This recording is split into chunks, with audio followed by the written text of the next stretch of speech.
Quand on arrive devant 833, on voit donc 8 modules composés d'un bac noir. Ce bac noir, il est composé lui-même d'un plateau vibrant, donc il y a un vibreur en dessous sur lequel j'envoie du son, qui sont des fréquences en fait, et qui permettent de faire vibrer ce bac d'eau. Et aux quatre coins de ces modules, il y a quatre tubes de 2 mètres, on va dire, 2 mètres 30, où il y a recto verso un ruban de LED qui permet de générer la lumière.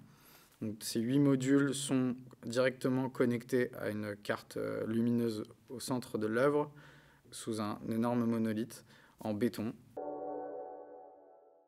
Et donc le premier processus s'est passé avec de l'écriture, de la recherche évidemment, puis ça passe très vite, pour moi en tout cas, par une formalisation en 3D, et de dessiner, de faire du texturing, du lightning. Au-delà du dessin technique, il y a eu aussi le début du travail avec Amadeo Savio, qui est mon compositeur, et également avec Chandor Chouri, qui est mon programmeur, où j'exposais mes envies, mes désirs, et puis on dialoguait tous les trois. Dans la boucle, il y a eu également Olivier Dadoun, scientifique associé au projet, professeur en recherche des particules à Jaurès et au CERN, qui m'a donné l'accès à cette chambre à brouillard qu'on a filmée. Et donc à partir de ce rush vidéo, on a pu concevoir une interface digitale, donc à travers un logiciel qui s'appelle Touch Designer, et qui nous a permis de reconcevoir la probabilité du passage de ces particules. Dans 833, mon objectif, c'est de faire ressentir au spectateur la présence des particules autour de nous, d'avoir conscience en fait de cette omniprésence d'éléments cosmiques en fait. Et donc, mon installation, c'est un phénomène invisible, microscopique, j'ai envie de dire, et de le transmettre à l'échelle. Donc, passer du micro au macro. Sentir une présence qu'on n'a pas l'habitude de sentir et de se rendre compte de l'immensité de l'espace.